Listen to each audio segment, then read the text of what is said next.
Kisah ini bermula di dunia The New Gate, sebuah game MMO populer yang mendadak berubah menjadi mimpi buruk nyata. Aturannya sederhana namun mematikan. Para pemain yang terjebak di dalamnya tidak bisa logout, dan kematian di dalam game berarti tewas di dunia nyata. Satu-satunya jalan untuk selamat hanyalah menyelesaikan game tersebut hingga tuntas. Disinilah kita bertemu dengan karakter utama kita yang bernama Shin, seorang veteran yang bertekad kuat untuk mengakhiri kegilaan ini. Dia berdiri tegak menantang Origin, bos terakhir sang penjaga gerbang, meskipun NPC pendampingnya sudah mewanti-wanti agar berhati-hati. Tanpa ragu, Shin memulai pertarungan sengit itu.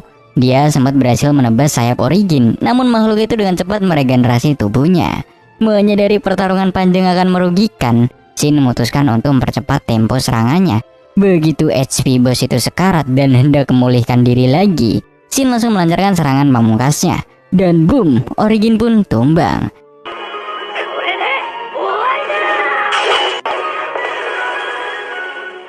Sistem permainan seketika mengumumkan kemenangan Shin, memberinya sederet gelar baru, dan yang terpenting, pintu keluar bagi seluruh pemain akhirnya terbuka. Setelah pertarungan berakhir, Shin membuka gulungan daftar pemain untuk memastikan semua orang perlahan mulai meninggalkan permainan, hingga akhirnya hanya dia yang tersisa. Namun tepat saat dia bersiap untuk pergi, sebuah gerbang misterius tiba-tiba terbuka di hadapannya. Shin tentu aja bingung karena seharusnya bus tadi adalah event terakhir. Belum sempat mencerna situasi, dia kehilangan kesadaran dan terbangun di hamparan padang rumput asing. Segalanya terasa terlalu nyata untuk sekedar simulasi game. Shin segera mengecek jendela statusnya dan menyadari statistiknya melonjak drastis berkat gelar yang dia dapatkan setelah mengalahkan bos. Masalah mulai muncul ketika dia mencoba logout, tetapi opsinya menghilang. Dia juga mencoba mencari pemain lain yang online, namun koneksi jaringannya putus total. Dia pun bertanya-tanya, bagaimana mungkin dia masih bisa bermain tanpa internet. Tidak mau diam aja, Shin menggunakan sebuah item navigasi untuk mencari jalan pulang. Akan tetapi, di tengah perjalanan, dia dikejutkan oleh pemandangan sebuah kota yang sebelumnya tidak pernah ada di peta. Meski begitu, dia mengenali rumahnya sendiri, yaitu Moonshine atau Tsukinohokura. Di sana, dia melihat seorang gadis yang sedang dalam masalah. Beberapa orang tampak menyeretnya paksa keluar dari pelindung kuil. Situasi menjadi kacau ketika seekor monster tiba-tiba muncul, membuat para penyerang itu lari tunggang langgang. Mengambil kesempatan itu, Shin melompat masuk dan berhasil menyelamatkan gadis tersebut. Sesamanya di dalam kuil, gadis itu memperkenalkan dirinya sebagai Tiara dan berterima kasih. Tiara awalnya mengira Shin adalah kenalan tuannya, tapi Shin justru bingung. Tiara menyebutkan bahwa semua orang pasti tahu soal Chen dari Moonshine. Mendengar nama itu, Shin terkejut bukan main karena Chen adalah salah satu karakter support miliknya dulu. Menyadari tatapan Tiara yang mulai curiga, Shin buru-buru menjelaskan bahwa dia dan Chen adalah teman lama, lalu bertanya di mana keberadaan Chen sekarang. Sayangnya, Tiara menolak memberi informasi kepada orang asing, kecuali jika Shin mau membayar 1000 jewer untuk menyampaikan pesan. Shin pun di sini mengeluarkan sekeping koin gail, menjelaskan bahwanya itu uang yang dia miliki. Mata Tiara langsung terbelalak kaget. Dia takjub karena Shin bisa menggunakan kotak item, kemampuan langka yang biasanya hanya dimiliki seorang raja. Dan fakta bahwa satu koin gail nilainya itu setara dengan 10 miliar jewer. Tiara bahkan menduga koin itu barang sihir. Padahal bagi Shin saat di dalam game dulu, satu gail hanyalah pecahan uang terkecil. Rasa penasaran Tiara semakin menjadi-jadi tentang siapa sebenarnya sosok di hadapannya ini. Dengan santai, Shin menjelaskan bahwa dia adalah seorang high human. Mendengar pengakuan itu, Tiara menjelaskan fakta sejarah yang mengejutkan. High human hanya ada 6 orang di dunia ini dan mereka semua telah menghilang 500 tahun yang lalu, tepat pada masa senja kemakmuran. Di sini Shin sempat bingung, sementara Tiara heran kenapa dia tahu sejarah besar tersebut. Akhirnya Shin menyadari bahwa menghilangnya orang-orang yang dimaksud Tiara adalah momen logout massal para pemain dulu. Kesimpulannya membuat merinding. Dia telah terlempar 500 tahun ke masa depan setelah gamenya udah tamat. Sebagai tanda terima kasih atas informasi berharga yang membukakan matanya tentang dunia baru ini, Shin memberikan koin gail tersebut kepada Tiara yang menerimanya dengan sangat gembira. Shin berpikir bahwa memiliki rekan seorang elf akan sangat berguna baginya, mengingat ras elf dikenal sangat ahli dalam sebuah sihir. Namun Tiara justru kebingungan bagaimana Shin bisa mengetahui identitas aslinya sebagai elf. Padahal Chen sudah memasang mantra ilusi yang kuat padanya. Ketika Shin menanyakan alasannya, Tiara akhirnya mengungkapkan masa lalu pahitnya. Bagi bangsa elf, memiliki rambut hitam dianggap sebagai pertanda buruk. Dia diusir dari desanya karena keberadaannya yang selalu memancing serangan monster. Untungnya, Chen menyelamatkannya, mengubah penampilannya dengan sihir, dan membawanya ke toko yang dilindungi penghalang ini, tempat dia berlindung selama 100 tahun terakhir.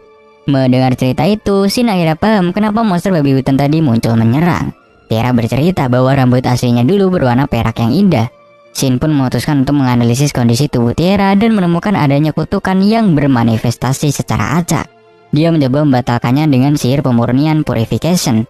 Tetapi hasilnya sedikit mengecewakan karena hanya sebagian rambut Tiara yang kembali normal. Tiara sempat tak percaya dan menjadi emosional.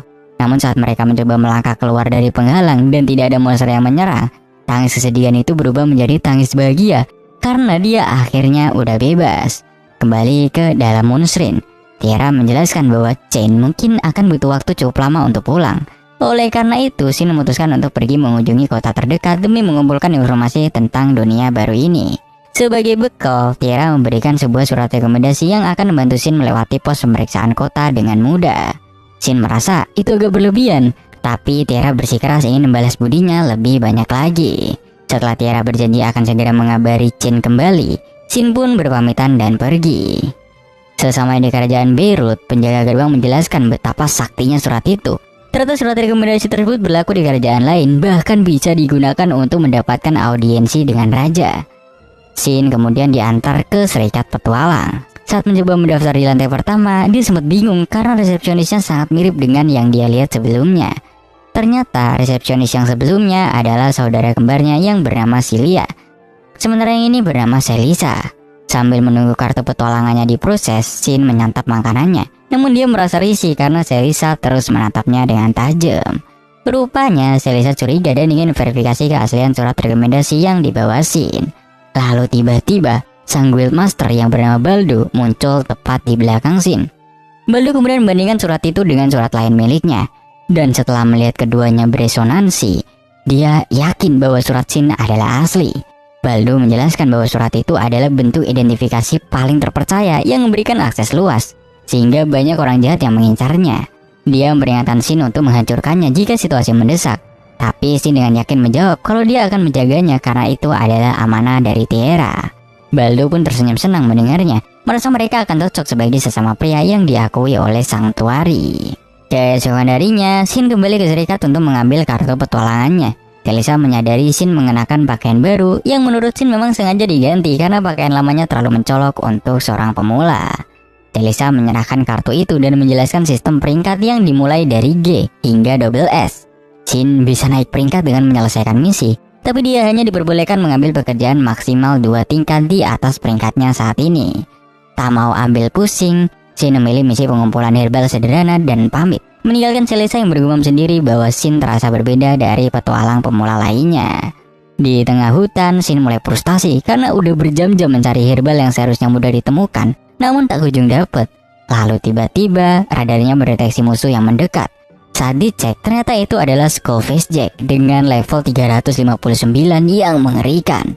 Di dekat sana, Shin menemukan sebuah kereta kuda yang hancur berantakan, membuatnya tak bisa mengabaikan situasi ini dan memutuskan buat menyerang. Shin sempat heran kenapa mayat hidup atau Andit itu memegang pedang cahaya, menduga itu adalah monster tipe unik. Di sini serangan biasa Shin ternyata nggak mempan dan pedangnya malah rusak, memaksanya untuk membuka pembatas kekuatan. Dengan kekuatan penuh, Shin melancarkan serangan berikutnya yang langsung memusnahkan monster itu dalam sekejap.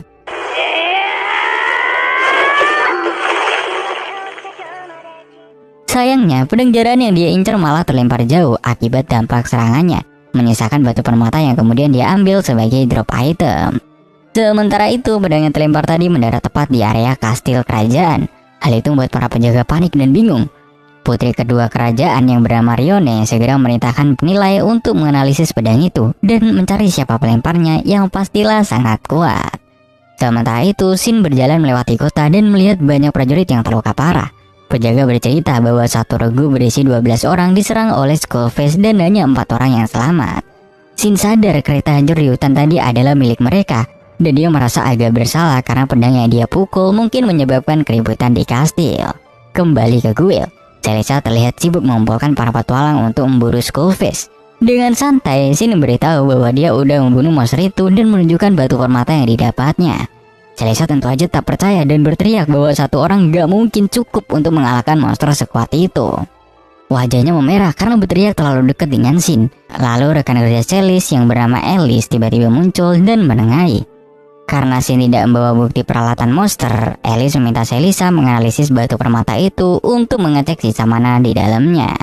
Sambil menunggu hasil, mereka berdiskusi tentang betapa anehnya kemunculan Undead kuat di hutan yang minim mana. Ketika Shin mengungkapkan bahwa monster itu level 359, Alice dan Selisa sangat terkejut. Hasil analisis batu permata membenarkan ucapan Shin. Alice menyimpulkan bahwa kekuatan Shin bahkan melebihi party peringkat A. Tetapi Shin memohon agar kekuatannya dirahasiakan karena dia tidak ingin menarik perhatian yang tidak perlu. Setelah urusan di guild selesai, Shin memutuskan untuk mengisi perut di sebuah restoran yang cukup ramai. Sambil menunggu pesanan, Celia memberitahunya bahwa karena tempat duduk penuh, dia harus berbagi meja dengan pelanggan lain. Tak lama kemudian, seorang pria berpawakan gagah muncul membawa tombak legendaris bernama Venom dan duduk di sebelahnya. Pria itu memperkenalkan diri sebagai Wilhelm. Awalnya, Wilhelm mengira Shin adalah petualang pemula, namun insting bertarungnya menyadari bahwa kekuatan Shin jauh di atas rata-rata. Shin yang tidak ingin menonjol beralasan bahwa ini baru hari ketiganya menjadi petualang dan dia berasal dari pedesaan, sehingga wajar gitu jika dia terlihat awam. Mendengar itu, Wilhelm tertawa dan menyadari itulah sebabnya Shin tidak terlihat takut padanya. Wilhelm kemudian bercerita bahwa orang-orang memanggilnya vampir karena dia sering memburu undead. Shin sempat menduga julukan itu karena kulit Wilhelm yang pucat, tetapi Wilhelm geli dan menjelaskan alasan sebenarnya adalah karena tombak miliknya memiliki kemampuan mengerikan untuk menguras kehidupan lawan. Tak lama kemudian, Celia membawakan pesanan mereka dan keduanya pun menikmati makan siang bersama dalam suasana yang cukup akrab. Selesai makan, Shin pergi ke perpustakaan kota untuk mencari informasi mengenai peristiwa Senja Kemakmuran atau Dash of Majesty yang terjadi 500 tahun yang lalu. Sayangnya, catatan sejarah tentang kejadian itu sangat minim. Sementara itu, di tempat lain, Baldo tengah mengadakan pertemuan serius untuk membahas insiden Skull Face. Mereka bingung memikirkan siapa sosok misterius yang mampu mengalahkan monster Jack itu tanpa mengambil baju zirah berharganya. Alice berpendapat bahwa hal itu tidak terlalu mengesankan baginya. Namun diskusi beralih ke topi pedang yang terlempar ke kastil pada hari yang sama. Kesatria Ardi mengungkapkan fakta mengejutkan bahwa pedang itu memiliki bilah sepanjang 2 meter, terbuat dari baja magis dan disihir dengan elemen cahaya setingkat harta nasional. Baldo terkejut mendengar ada senjata tingkat legendaris yang terlibat, dan Ardi menegaskan bahwa mereka tidak bisa mengabaikan orang yang mampu mengalahkan monster dengan senjata sekuat itu.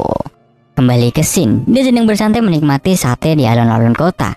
Ketika dia menyadari seorang gadis kecil sedang menatapnya, Shin pun menawarinya makanan karena melihat gadis itu tidak tampak seperti pengemis biasa. Gadis itu ternyata adalah seorang miskin atau manusia hewan tipe harimau bernama Millie.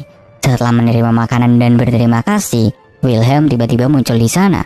Wilhelm menjelaskan bahwa Millie adalah anak yatim piatu yang diasuh oleh gereja, dan dia sering harus menjemputnya karena Millie hobi kabur-kaburan. Saat Wilhelm hendak membawanya pulang, Millie menyempatkan diri mendekati Shin dan membisikkan sesuatu tentang seekor rubah di hutan sebelum pergi. Malam harinya, Shin merenungkan permintaan Millie untuk menyelamatkan rubah tersebut. Dia berpikir itu mungkin kegiatan sampingan yang bagus sambil menunggu Chen kembali. Lalu tiba-tiba, dia teringat bahwa dia lupa meninggalkan pesan untuk Tiara. Shin pun bergegas kembali ke Moonstream. Di sana, dia minta Tiara untuk nanti menunjukkan pedangnya kepada Chen.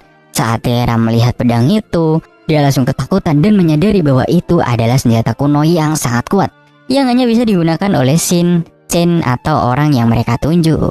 Shin menduga ketakutan Tiara disebabkan oleh aura material monster legendaris yang digunakan untuk menempa pedang itu.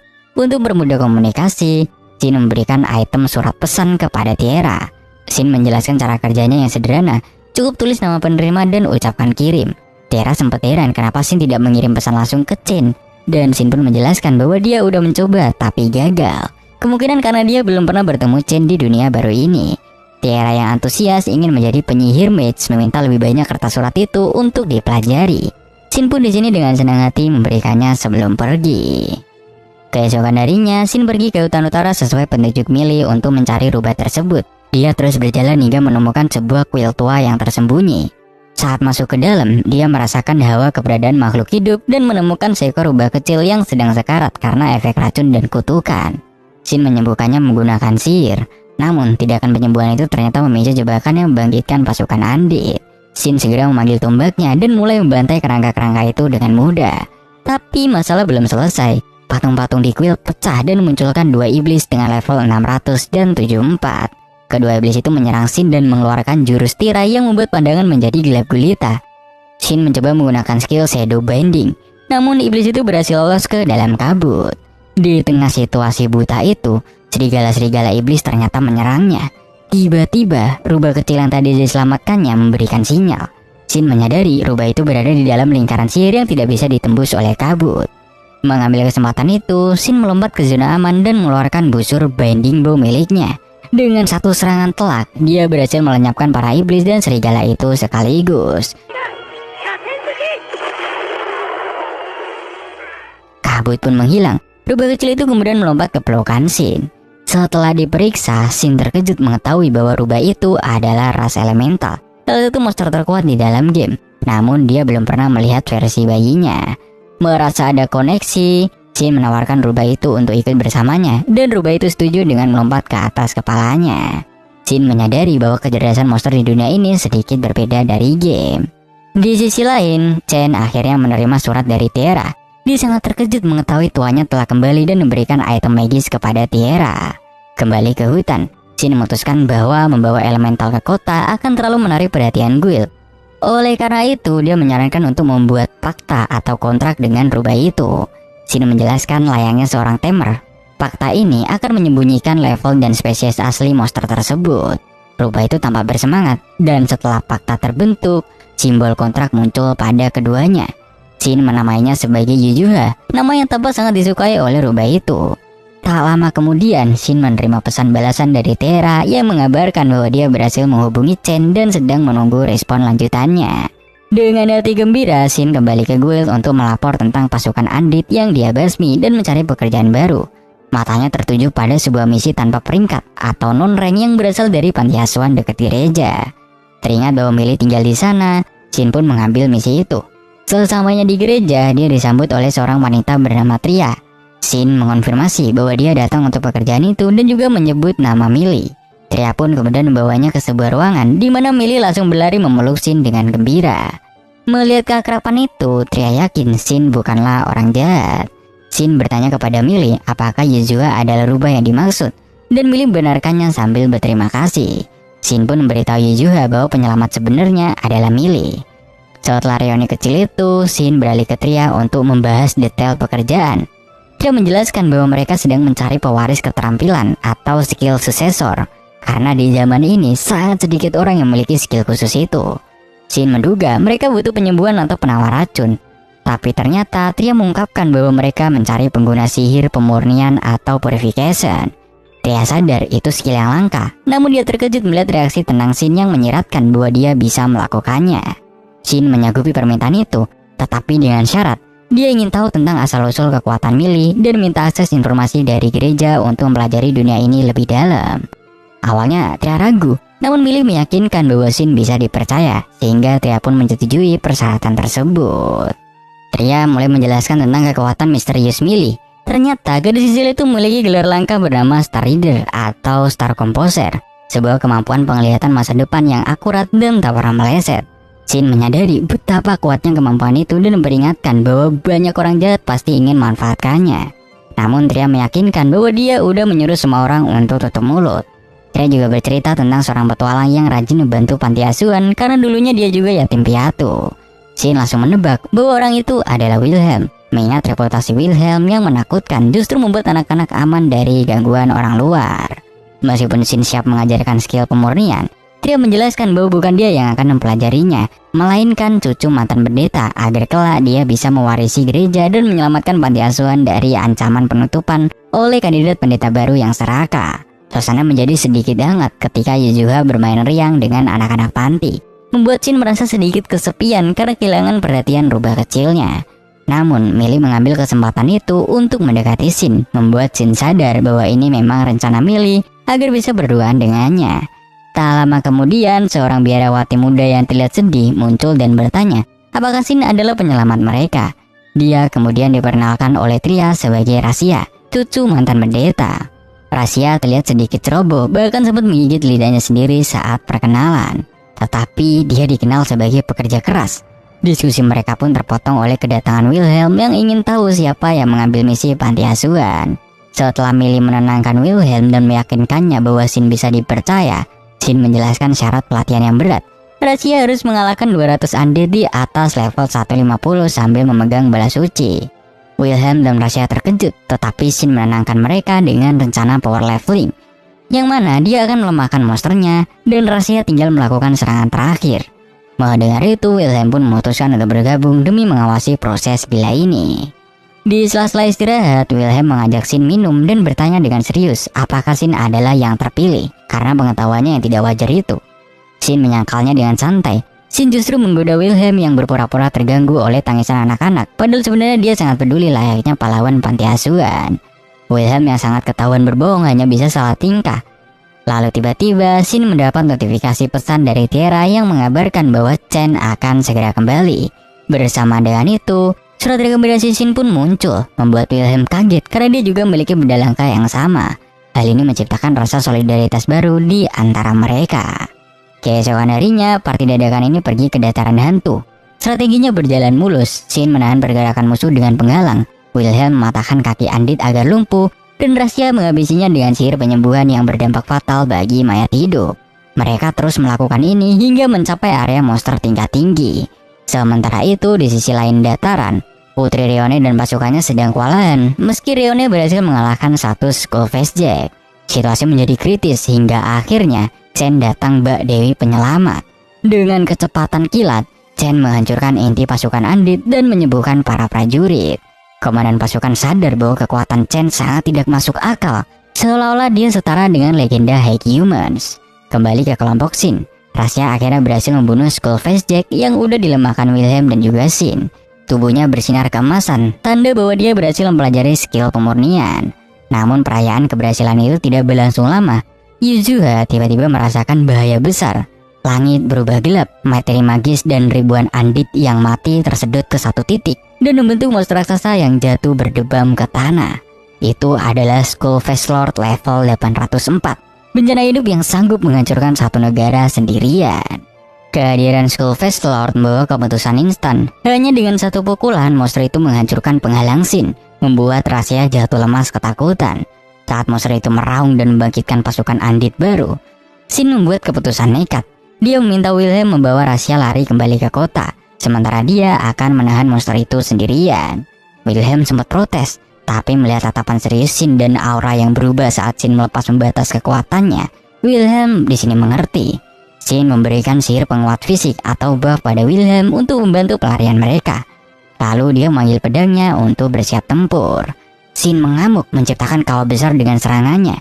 Ledakan dahsyat itu menarik perhatian Chen yang berada di kejauhan. Melihat peta, Chen melihat tanda sekutu berwarna biru di tengah kepungan musuh dan segera melompat ke sana. Reuni dinanti pun di sini terjadi. Yuzuha segera memasang penghalang agar mereka punya waktu bicara sejenak.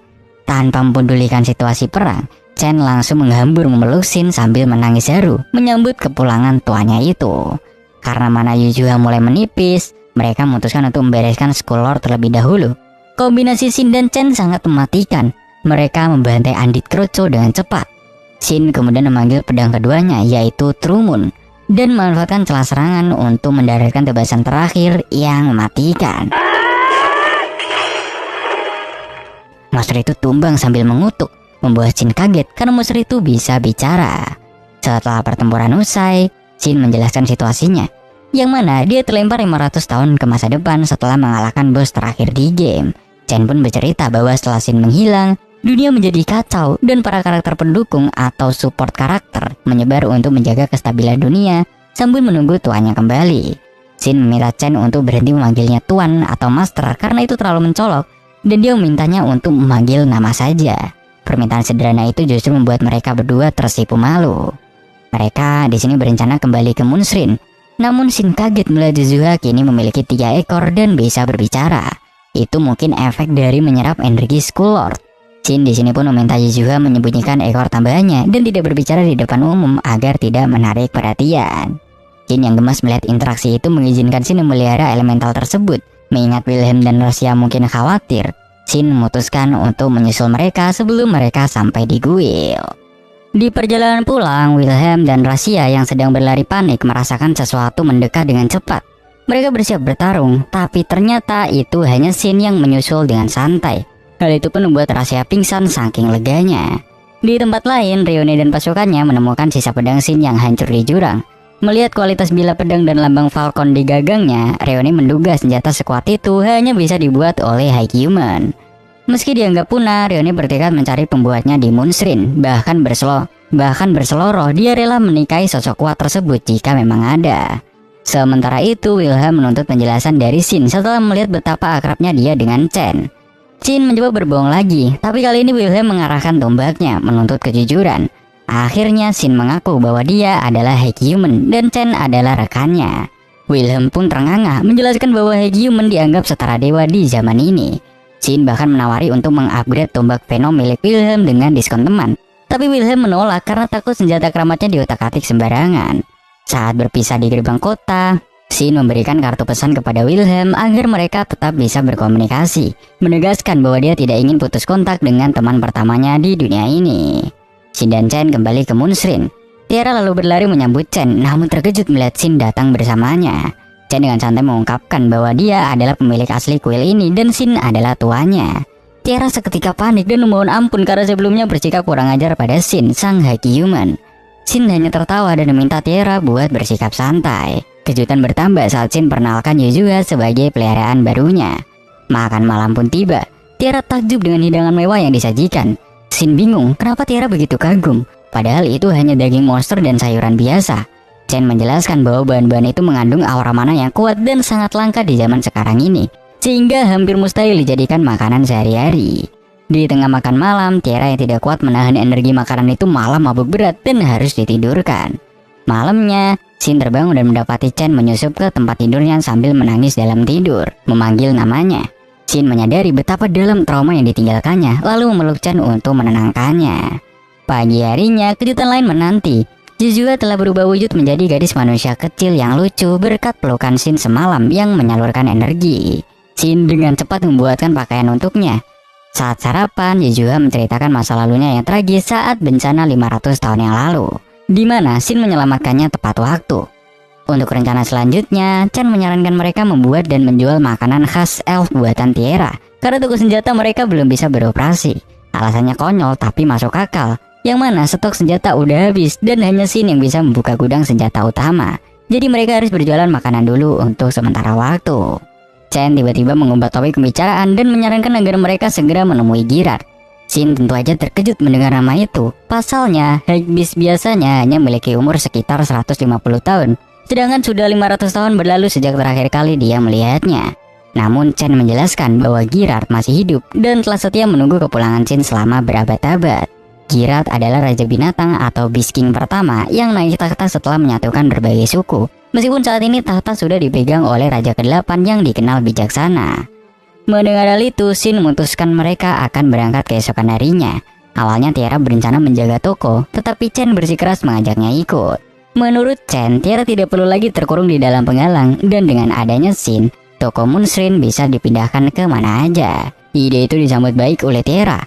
Selanjutnya, Shin mengingatkan bahwa mereka perlu mengumpulkan pembekalan. Sementara Chen pamit sebentar ke kerajaan untuk melaporkan insiden Skull Face Lord sekaligus mengurus logistik. Sambil menunggu, Shin memutuskan mencari pekerjaan atau quest yang mengarah ke kota Varnit untuk menaikkan peringkat petualangannya, sekaligus mengisi ulang stok senjata buatannya. Chen menyarankan agar mereka membentuk party untuk menggunakan fitur obrolan suara yang ternyata di zaman ini dikenal sebagai sihir telepati. Setelah menambahkan semua anggota ke dalam party dan menyarankan Tiara untuk mendaftar sebagai petualang, Shin mulai sibuk di bengkelnya. Dia memperingatkan Yuzua agar tidak menyentuh barang sembarangan karena banyak item terkutuk. Shin mencoba menimpa pedang, tetapi pedang pertamanya malah memiliki kualitas yang terlalu overpower dibandingkan senjata standar dunia ini, sehingga dia terpaksa menurunkan kualitasnya agar lebih wajar untuk dijual. Setelah persiapan selesai, Tiara muncul dengan pakaian petualang barunya. Shin sempat merasa canggung dengan penampilannya sendiri. Lalu dia bercanda bahwa dia akan membawa belanjaan Tiara sebagai hukuman karena gadis itu terus menatapnya. Di pasar yang padat, Tiara tampak kewalahan. Lantas Shin menggandeng tangannya agar tidak terpisah menuju lokasi guild. Sesamanya di sana, wajah Tiara memerah karena genggaman tangan itu. Kabar baiknya, peringkat Shin telah naik menjadi E berkat verifikasi laporan tentang pasukan Andit. Resepsionis Cilia sempat menggoda Shin, mengira dia dan Tiara sepasang kekasih karena datang sambil bergandengan tangan. Shin berusaha menyangkal, tetapi Cilia hanya tertawa. Kemudian Shin mencoba menggali informasi tentang Tanah Suci, namun Cilia menjelaskan bahwa info tersebut dibatasi hanya untuk petualang peringkat C ke atas. Akhirnya Shin mengambil misi pengawalan kereta menuju titik transit bernama Bayon. Keesokan harinya tibalah saatnya untuk berangkat. Shin melakukan sesuatu yang mengejutkan. Dia mengubah Moonstream menjadi bentuk portable berupa kalung menggunakan perintah sistem. Tiara terperangam melihat rumah segede itu masuk ke dalam kalung. Shin menjelaskan bahwa itu adalah fitur sanktuari dan meskipun teleportasi dianggap sihir yang hilang di zaman ini, bagi seorang human seperti Shin, membuat kristal teleportasi adalah hal yang mudah. Di sisi lain di istana kerajaan, Raja panik bukan main mendengar kabar Moonstream menghilang. Dia pusing memikirkan teknologi kuno yang tak ternilai itu lenyap begitu aja. Sementara Putri mengingatkan bahwa mereka kekurangan informasi untuk bertindak gegabah. Kembali ke perjalanan, Shin dan rombongannya bergabung dengan konvoi pedagang kurcaci bernama Konak, serta dua petualang lain bernama Gaine dan juga Tsubaki. Di dalam perjalanan yang panjang itu, mereka saling bertukar informasi tentang kelas masing-masing. Gaine adalah samurai kelas A, Tsubaki seorang brawler kelas A, dan Tiara mengaku sebagai alkemis pemula. Shin memperkenalkan diri sebagai samurai yang bisa sedikit sihir, serta memperkenalkan juga sebagai monster kontraknya. Gaine dan Tsubaki cukup kaget karena kelas samurai biasanya identik dengan orang-orang dari Hinomoto, sebuah negara pulau yang terbentuk pasca bencana alam 500 tahun yang lalu. Mereka menganggap unik ada orang luar yang memilih jalur samurai karena butuh latihan berat sebagai kesatria dan berceker sekaligus. Suasana santai itu pecah ketika kereta mendadak berhenti karena dihadang sekelompok bandit. Shin segera menyuruh Yuzhuha melindungi Konak. Para bandit yang merasa di atas angin mulai memprovokasi, bahkan mengancam akan berbuat tidak senonoh pada Tsubaki. Mendengar ancaman kotor itu, amarah Shin meledak. Dia mengeluarkan aura pembunuh yang begitu pekat dan mengerikan hingga membuat bandit gemetar. Tiara yang menyadari perubahan drastis pada Shin segera memeluknya untuk menenangkannya. Persis seperti dulu yang dilakukan Chen saat Shin masih muda. Berkat itu, Shin kembali tenang. Sementara Tiara tersipu malu menyadari dia bergerak secara naluriah.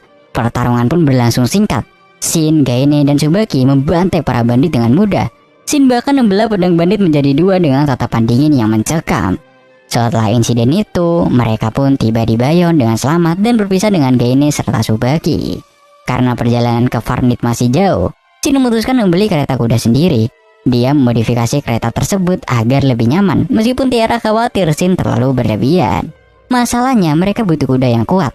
Tepat pada waktunya, Chen menghubungi Shin lewat telepati, mengabarkan urusannya udah selesai dan dia akan bawakan monster tunggangan. Malam itu mereka menginap di penginapan mahal untuk memanjakan diri.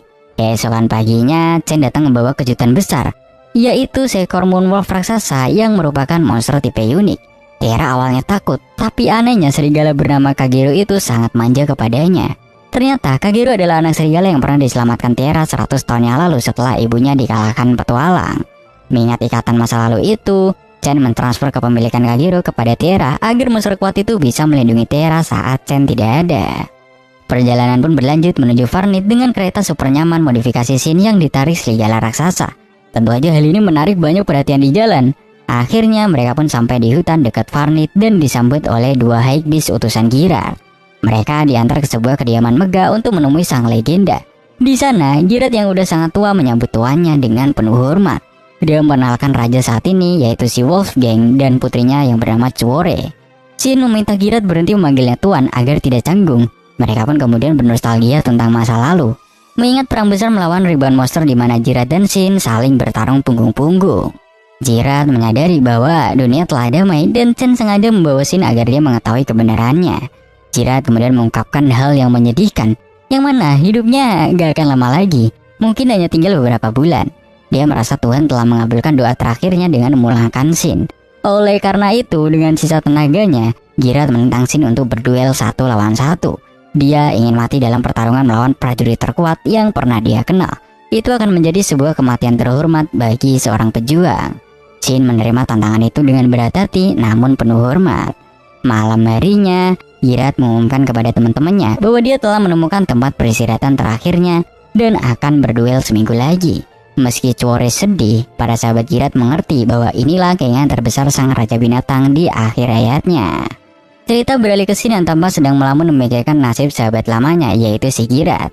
Melihat tuanya gelisah, ia juga bertanya apakah ada sesuatu yang mengganggunya. Namun Shin hanya tersenyum tipis dan menjawab bahwa dia baik-baik aja. Sementara itu di sisi lain, Girat sedang merenungkan momen saat Shin menghilang 500 tahun yang lalu. Dia mengaku sempat dipenuhi penyesalan mendalam karena mengira keinginan terbesarnya gak akan pernah terwujud. Oleh karena itu, kembalinya Shin baginya adalah sebuah anugerah, karena akhirnya dia bisa menjemput kematian yang selalu dia impikan lewat sebuah pertarungan terhormat.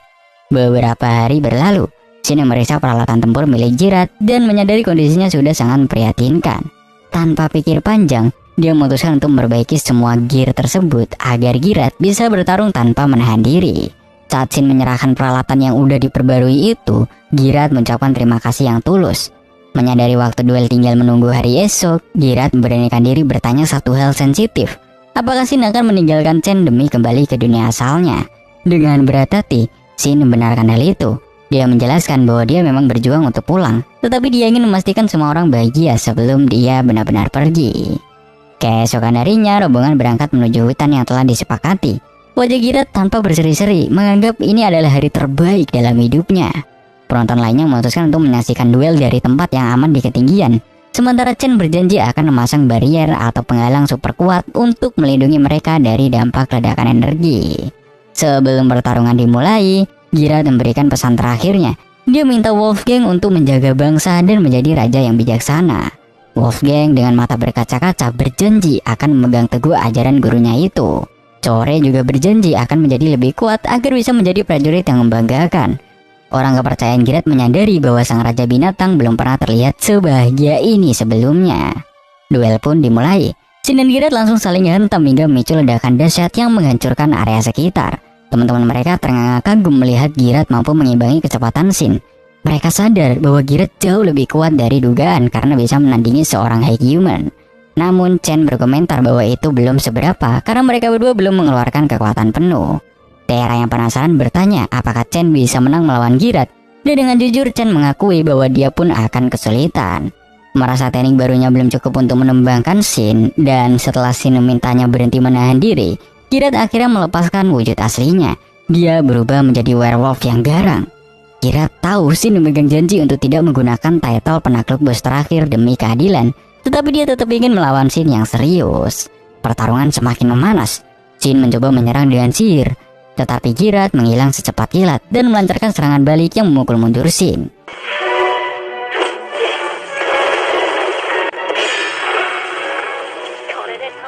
Puncaknya, Girat melepaskan teknik pamungkasnya, yaitu sebuah ledakan energi masif yang menyapu bersih apapun di jalurnya.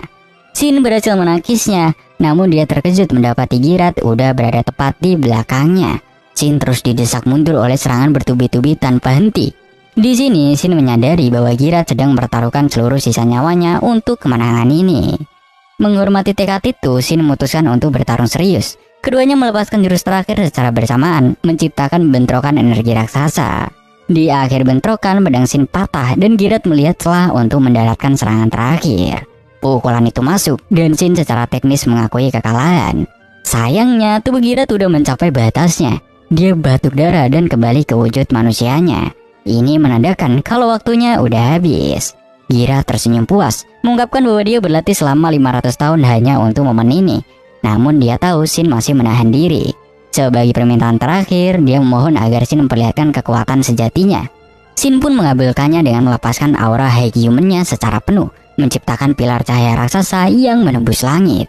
Girat pun menutup mata dengan senyuman puas setelah menyaksikan kekuatan tuannya. Shin kembali ke teman-temannya sambil membopong tubuh sahabatnya. Dia memberitahu mereka bahwa Girat telah berhasil mencapai tingkat setara high human karena mampu mengalahkannya dalam duel tadi. Chore menangis meratapi kepergiannya, tetapi teman-temannya mengingatkan agar tidak bersedih. Girat meninggal dengan senyum bahagia dan tanpa penyesalan sedikit pun. Itu merupakan sebuah akhir yang sempurna bagi sang raja binatang. Suasana haru menyelimuti upacara pemakaman Girat. Semua orang memberikan penghormatan terakhir dengan khidmat, namun Shin terlihat yang paling terpukul. Malam itu, Chen mendapati tuannya sedang duduk dalam kesedihan yang mendalam. Tanpa ragu, Chen memeluknya erat dan berbisik bahwa dia bersedia melakukan apa aja untuknya. Shin terbata-bata menjelaskan bahwa meskipun dia berhasil memberikan Girat pertarungan impiannya, rasa sakit kehilangan seorang teman tetap tak tertahankan. Air matanya pun tumpah. Chen dengan lembut menenangkannya, mengatakan bahwa Shin telah memenuhi tugasnya dengan sempurna, jadi tak perlu menahan tangis lagi. Keesokan harinya, kelompok itu bersiap menuju kota. Shin sempat heran melihat Chen dan yang lainnya memakai telinga binatang palsu. Chen menjelaskan bahwa ras F terlalu mencolok di keramaian, jadi menyamar sebagai miskin adalah cara terbaik untuk membaur. Ketika Chen bertanya bagaimana penampilannya, Shin dengan jujur memuji bahwa dia terlihat cantik, yang membuat Tiara kaget melihat sisi manis tuanya itu. Tujuan mereka kali ini adalah menemui Gai, salah satu teman lama Shin sekaligus perwakilan negaranya yang juga hadir di pemakaman. Sesampainya di penginapan khusus delegasi negara, Shin bertanya-tanya apakah Gai juga menjadi raja seperti Girat. Chen menjelaskan bahwa Gai adalah kaisar pertama Kekaisaran Naga, namun kini dia sudah pensiun. Saat dipertemukan, Gai langsung membungkuk hormat dan bersumpah setia untuk melayani Shin sekali lagi. Namun Shin dengan santai menyuruhnya rileks karena zaman udah berubah. Sambil menikmati teh, Gai bertanya tentang rencana Shin selanjutnya. Shin menjelaskan niatnya menuju Istana Suci untuk penelitian lebih lanjut. Gai sangat antusias dan meminta izin untuk bergabung setelah dia menyelesaikan urusan di negaranya. Mereka pun sepakat untuk tetap berkomunikasi lewat telepati. Sebelum berpisah, Shin mengembalikan senjata lama milik Gai. Gai terpukau melihat senjatanya yang tak hanya kembali utuh, tapi auranya terasa jauh lebih kuat dari sebelumnya. Shin menjelaskan bahwa saat memperbaiki peralatan Girat, dia menaikkan level kontrol mananya, sehingga dia bisa menempa senjata hingga 5 kali lebih kuat. Gai dan Suore hanya bisa geleng-geleng kepala melihat betapa overpowernya kemampuan Shin yang terus berkembang pesat itu. Setelah itu, mereka mampir ke Adventurers Guild. Shin memutuskan untuk menaikkan peringkat petualangannya dengan mengambil misi berburu goblin, dan Suore meminta izin untuk ikut serta. Di hutan, misi itu berjalan terlalu mudah. Mereka masing-masing menghabisi satu goblin dengan cepat. Saat Shin melapor kembali ke guild, petugas memberitahukan bahwa ada pesan penting dari Guild Master Baldo, yang mana Shin dipanggil oleh pihak istana kerajaan. Tiara langsung panik, bertanya-tanya masalah apa yang menimpa Shin. Di sini Shin teringat insiden pedang Skullface yang terlempar ke kastil dan menduga itulah penyebabnya. Sebelum berangkat, Shin menyempatkan diri mengunjungi Raja Wolfgang untuk menyerahkan Gauntless atau sarung tangan besi milik Girat yang udah diperbaiki. Wolfgang takjub karena sarung tangan yang hancur dalam duel itu kini kembali sempurna dengan kekuatan luar biasa. Shin menyerahkan warisan itu kepada Wolfgang, lalu berpamitan dan menggunakan teleportasi agar lebih cepat sampai. Sesampainya di lokasi bekas Moonshrine, Shin menyadari bahwa area itu sedang diawasi ketat. Shin menduga kerajaan berharap kue legendaris itu muncul kembali, namun dia lebih khawatir Shin akan menghilang lagi. Di guild, Shin bertemu dengan Baldo yang perkenalkan seorang penyihir bernama Arot, penilai permata kepercayaan guild. Arot langsung menembak pertanyaan tentang pedang misterius yang jatuh di kamar putri. Shin pura-pura kaget, tetapi Arot menjelaskan bahwa sisa mana pada pedang itu cocok dengan permata Skullface yang pernah dijual Shin. Untungnya, Baldo menenangkan Shin bahwa surat rekomendasi Moonshrine melindunginya dari tuduhan kriminal. Tetapi putri kedua Rione secara spesifik ingin bertemu dengannya. Malam harinya, Shin berdiskusi dengan Chen dan yang lainnya. Chen menduga kerajaan ingin merekrut Shin atau bahkan menjodohkannya dengan bangsawan. Chen dengan setengah bercanda menyarankan agar Shin pura-pura sudah bertunangan dengannya atau Tiara. Dia juga dengan polosnya juga mengajukan diri jadi tunangan. Hal itu pun membuat Shin panik karena dia juga masih terlihat seperti anak kecil. Keesokan paginya, Shin pun dikawal oleh Gados menuju kastil. Shin sempat mengintip status Gados yang berlevel 188 dan menduga dia adalah kesatria terkuat di kerajaan itu. Di kamar putri, Shin akhirnya bertemu dengan Rione. Rione langsung menanyakan tentang pedang Skullface. Shin kembali berakting, mengatakan bahwa monster itu sangat kuat hingga mematahkan senjatanya. Rione menatapnya tajam, menyebutkan bahwa dia memiliki skill intuisi yang mengatakan kalau Shin menyembunyikan kekuatan aslinya. Tanpa basa-basi, Rione pun menantang Shin berduel. Gados tentu aja protes keras, tetapi Rione bersikeras ingin menguji kemampuan Shin. Dia kemudian membawa Shin ke ruang teleportasi kuno yang terhubung ke arena latihan rahasia bagi para yang terpilih. Shin cukup terkesan karena teleportasi dianggap sihir yang hilang, namun fasilitas ini masih berfungsi selama ratusan tahun. Di arena, Rione menyuruh Shin mengambil senjata. Shin memilih pedang standar, sementara Rione mengambil pedang besar 2 tangan. Namun si Rione ini dapat mengayunkannya dengan enteng menggunakan 1 tangan aja. Pertarungan pun di sini dimulai. Rione bertarung dengan agresif, bahkan mencoba menendang Shin di tengah adu pedang. Shin menyadari sang putri sangat terampil, Jadi dia menyesuaikan statusnya agar pertarungan terlihat seimbang. Rione yang percaya diri dengan kekuatan fisiknya terus mendesak, bahkan menggunakan teknik penghancur tanah yang dahsyat. Shin berhasil menghindar. Hal itu pun membuat Rione makin kagum karena serangan itu harusnya mematikan. Menyadari pedang latihannya sudah retak dan tak kuat lagi, Shin menyarankan untuk mengakhiri duel. Garus pun di sini menengahi dan menghentikan pertarungan. Rione yang kini yakin dengan kemampuan Shin mengajaknya bergabung melayani kerajaan. Shin menolak dengan sopan, menegaskan bahwa dia lebih suka kebebasan hidup sebagai petualang. Rione menghormati keputusan itu, lalu mengalihkan pembicaraan ke topi pedang yang jatuh di kamarnya.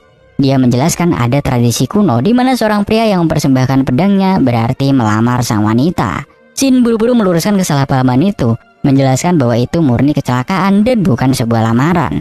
Di sini Garus memperingatkan bahwa musuh politik bisa memelintir insiden ini untuk menangkap Shin, tetapi Rione punya solusi cerdas. Dia akan menganggap pedang itu sebagai upeti resmi agar Shin bebas dari gangguan. Sebagai gantinya, Rione ingin membeli pedang itu. Shin di sini menolak uang dan justru dia meminta akses ke perpustakaan magis kerajaan. Rione langsung setuju karena bagi Shin informasi jauh lebih berharga daripada emas. Shin dan Rione kembali ke ruang teleportasi di istana, namun mereka dikejutkan oleh pemandangan para penjaga yang udah tergeletak pingsan. Di sana berdiri Kardinal Gerard, tetapi ada yang aneh dengan tatapannya. Shin segera menyadari bahwa pendeta itu sedang dikendalikan oleh seseorang. Garus berusaha menghentikannya. Akan tetapi sebelum dia bisa berbuat banyak, Shin dan Rione tiba-tiba menghilang dari tempat itu. Seketika pemandangan pun berubah. Mereka kini berdiri di tengah reruntuhan kota kuno. Rione mengenali tempat itu sebagai tanah suci, dan dia bertanya-tanya mengapa Gerard bisa kehilangan akal sehatnya seperti itu. Awalnya mereka berniat segera kembali ke istana. Sayangnya, Rione mengungkapkan bahwa dia tidak bisa menggunakan sihir telepati karena dia tidak sedang tergabung dalam partai manapun. Oleh karena itu, Shin memutuskan untuk menghubungi Chen. Shin di sini menjelaskan situasinya kepada Chen, memberitahukan bahwa seseorang sedang mengendalikan pikiran Gerard. Mereka sadar bahwa sihir pengendalian pikiran adalah hal yang tabu, sehingga pelakunya pasti bukan orang sembarangan. Shin juga menyebutkan bahwa dia enggan menggunakan sihir teleportasi jarak jauh karena tidak ingin menarik perhatian musuh. Jadi dia meminta Chen untuk membereskan masalah di istana dan menemui mereka nanti di kota terdekat bernama Falmer. Sementara itu, Chen memberitahu Tiara bahwa dia memiliki urusan mendesak dan memintanya untuk ikut menyusup ke istana. Di tengah perjalanan, Chen mengungkapkan kecurigaannya bahwa ada iblis yang terlibat. Tiara tahu bahwa iblis adalah monster yang lahir dari miasma pekat. Chen di sini menjelaskan lebih lanjut bahwa iblis memiliki kemampuan menyamar dan diberi peringkat sesuai kekuatan, dengan tipe humanoid yang berada di puncak rantai makanan. Mengingat sulitnya melakukan sihir pengendalian pikiran, Chen menduga mereka sedang berhadapan dengan iblis kelas Kon yang setidaknya berlevel 300. Tiara sempat gentar karena levelnya jauh di bawah itu, tetapi Chen menenangkannya dengan berkata bahwa Tiara tidak perlu bertarung. Menggunakan mantra penyembunyiannya, mereka berdua menjadi tak terlihat dan melompati tembok istana untuk mencari nafas masuk. Mereka melewati penjaga tanpa terdeteksi dan langsung menuju penjara bawah tanah, tempat Chen menduga iblis itu berada. Chen menggunakan sihir tidurnya untuk melumpuhkan penjaga penjara, mengambil kunci, dan membuka sel Gerard. Chen menjelaskan kepada Gerard bahwa dia tahu apa yang terjadi. Namun Gerard tambah bingung karena ingatannya telah diubah oleh iblis. Saat Chen hendak mematahkan sihir itu, tiba-tiba dia diserang. Chen menangkis serangan itu dengan mudah dan muncullah sosok iblis bernama Mil. Chen menganalisis iblis itu, tetapi Mil dengan angkuh menyuruhnya minggir dan mencoba membunuh Gerard. Dengan gerakan kilat, Chen pun menggagalkan upaya itu dan mengalahkan Mil dengan begitu mudah.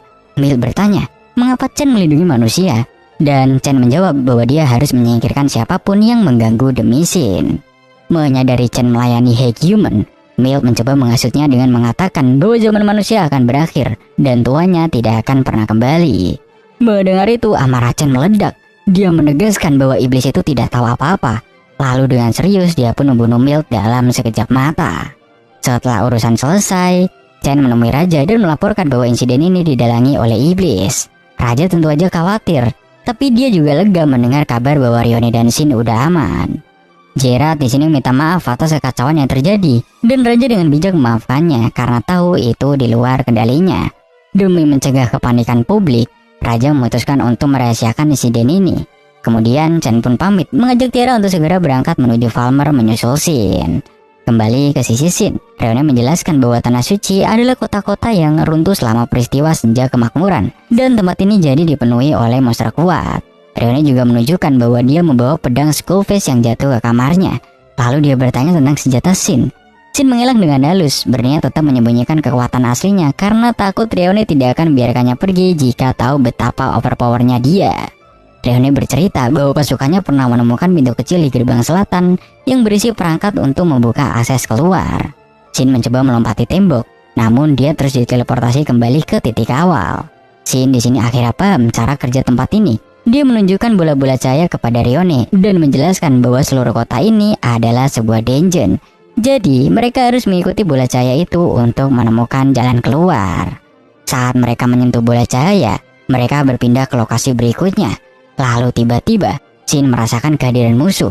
Di sini muncullah monster tipe hantu yang mengendalikan angin. Monster itu memanggil angin puyuh dahsyat.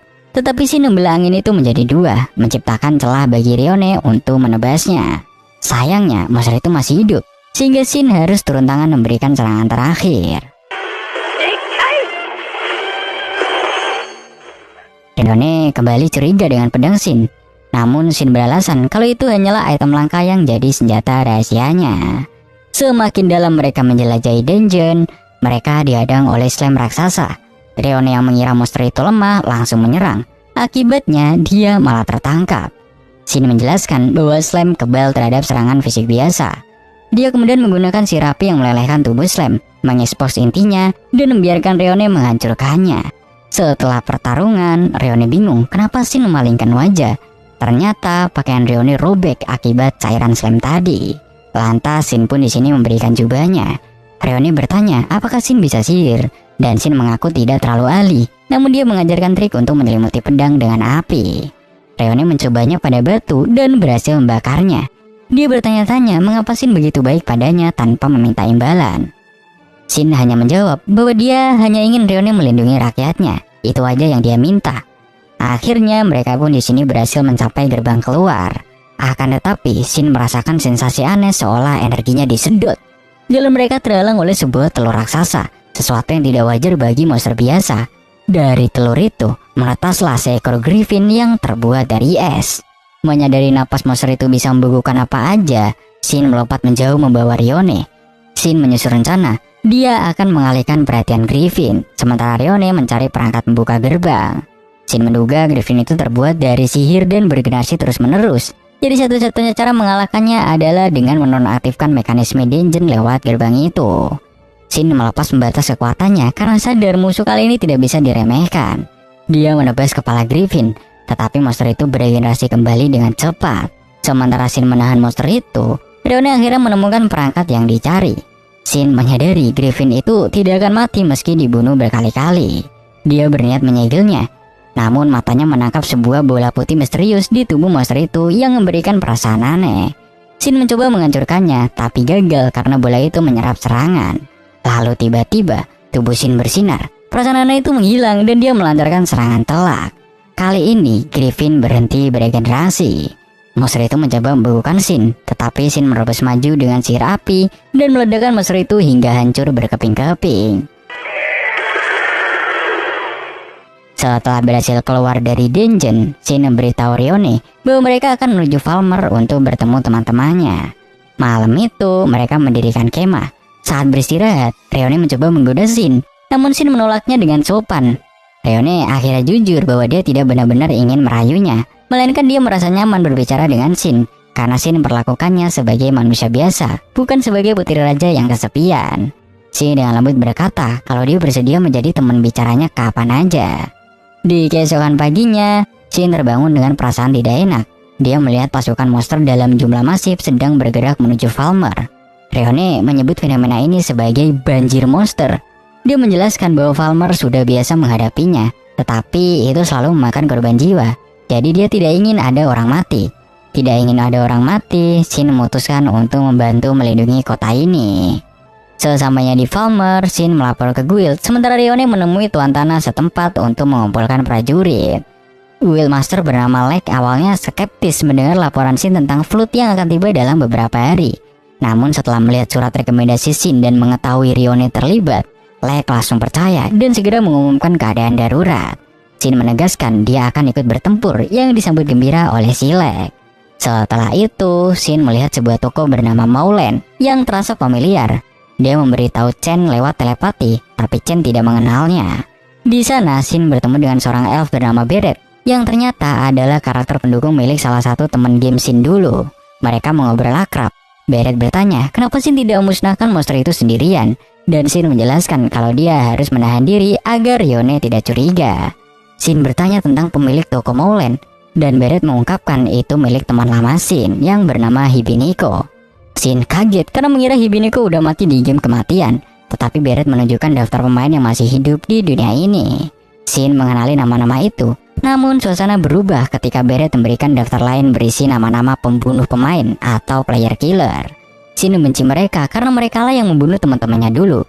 Beret membocorkan bahwa Chen sebenarnya udah memberi perintah untuk memburu para PK ini tanpa sepengetahuan Shin. Shin merasa ada yang disembunyikan sama Chen, tetapi Beret meyakinkan bahwa Chen tidak akan pernah mengkhianatinya. Keesokan harinya, Shin bersama Chen dan Tiara menghadiri rapat strategi di kastil Tuan Tanah Toro. Shin masih memikirkan soal PK, tetapi dia memilih diam dulu. Dalam rapat diputuskan bahwa para yang terpilih akan menjadi garda depan, kesatria di belakang, dan pasukan Chen memberikan dukungan jarak jauh. Shin melaporkan keanehan bahwa tidak ada monster liar di sekitar kastil, yang mana itu menandakan kedatangan Flood. Awalnya Toro ragu, tetapi Chen menjelaskan bahwa monster-monster itu telah bergabung dengan Flood dan kemungkinan dipimpin oleh bos yang cerdas. Malam harinya, Shin berterima kasih pada Chen karena telah membantunya meyakinkan Toro. Dia bertanya apakah Chen menggunakan sihir tingkat lanjut selama dia menghilang. Tapi Chen menyangkalnya. Menyadari Chen juga harus menyembunyikan kekuatan aslinya, Shin menyusun rencana agar Chen menggunakan sihir tingkat lanjut hanya di awal pertempuran sebagai pembuka. Saat Flood terlihat mendekat, Chen melepaskan mantra dahsyat yang memusnahkan ribuan monster dalam sekejap. Namun pasukan monster terus berdatangan. Karena sihir Chen sedang cooldown, Shin maju melawan monster dengan sihir apinya, tetap berusaha menahan diri agar tidak terlalu mencolok. Pertempuran pun pecah. Tiara menunjuk skill barunya yang kuat hingga menciptakan ledakan besar. Rione sempat kewalahan melawan monster besar, tetapi Wilhelm datang tepat waktu untuk membantunya. Ternyata Wilhelm datang karena diminta bantuan oleh Guild dan juga karena Millie mengkhawatirkan Shin. Di tengah kekacauan, Shin menyamar menggunakan nama samaran Red untuk menyelamatkan sekelompok tentara yang terpojok. Dia memperingatkan mereka untuk menjauh karena senjata barunya sangatlah berbahaya. Saat senjatanya aktif, Wilhelm langsung mengenalinya sebagai senjata terkutuk yang memakan apapun yang disentuhnya. Senjata itu mencoba menguasai pikiran Shin untuk mengamuk, tetapi Shin mengabaikannya dengan santai. Shin kemudian melihat iblis yang memimpin Flood tersebut. Iblis itu menggunakan sihir pengendalian pikiran yang membuat para kesatria kacau. Namun, Shin sepenuhnya kebal. Tanpa ampun, Shin melepas pembatasnya dan membelah iblis itu menjadi dua dengan satu serangan fatal.